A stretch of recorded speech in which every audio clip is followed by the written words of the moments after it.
प्रश्न आपके पास है, रुपये 56,250 को ए बी सी में इस प्रकार वितरित किया गया है कि ए को बी तथा सी के कुल भाग का आधा मिले। जो ए को है वो बी और सी के कुल भाग का क्या मिलना चाहिए, आधा मिलना चाहिए। तो अनुपात निकालते हैं हम, क्या निकल के आएगा, ए का जो आएगा बी प्लस सी कहाँ आ जाएगा, इसके बटे में, बराबर यहाँ बचेगा 1 और यहाँ बचेगा 2। ए का कितना आया 1 और बी प्लस सी का कितना आया 2।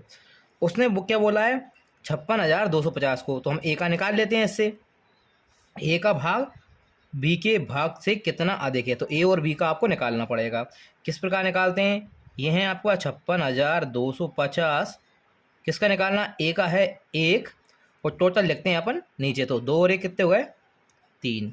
3 से हमने इसको काट दिया, कितना आ गया, तो ये आ जाएगा आपके पास 3 एकम 3 26 हो गए, 3 8 24, 2 बचे 22 हो गए, फिर 3 7 21, 1 बचे 15 हो गए, फिर 3 5 15 और एक आपके पास ये 0, तो 18,785 आ गए।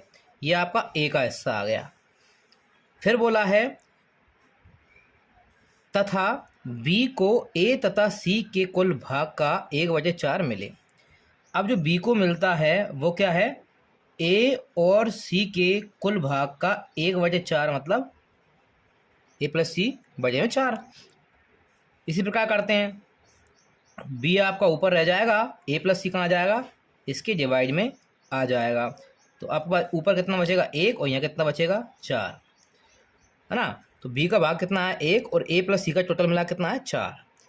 आपको किसका निकालना है, बी का हिस्सा निकालना है। तो किस प्रकार निकाल लेंगे, टोटल आपको दे रखा है क्या 56,250 गुणा बी का कितना है 1 और टोटल कितने हो जाएंगे 4 और 1 5।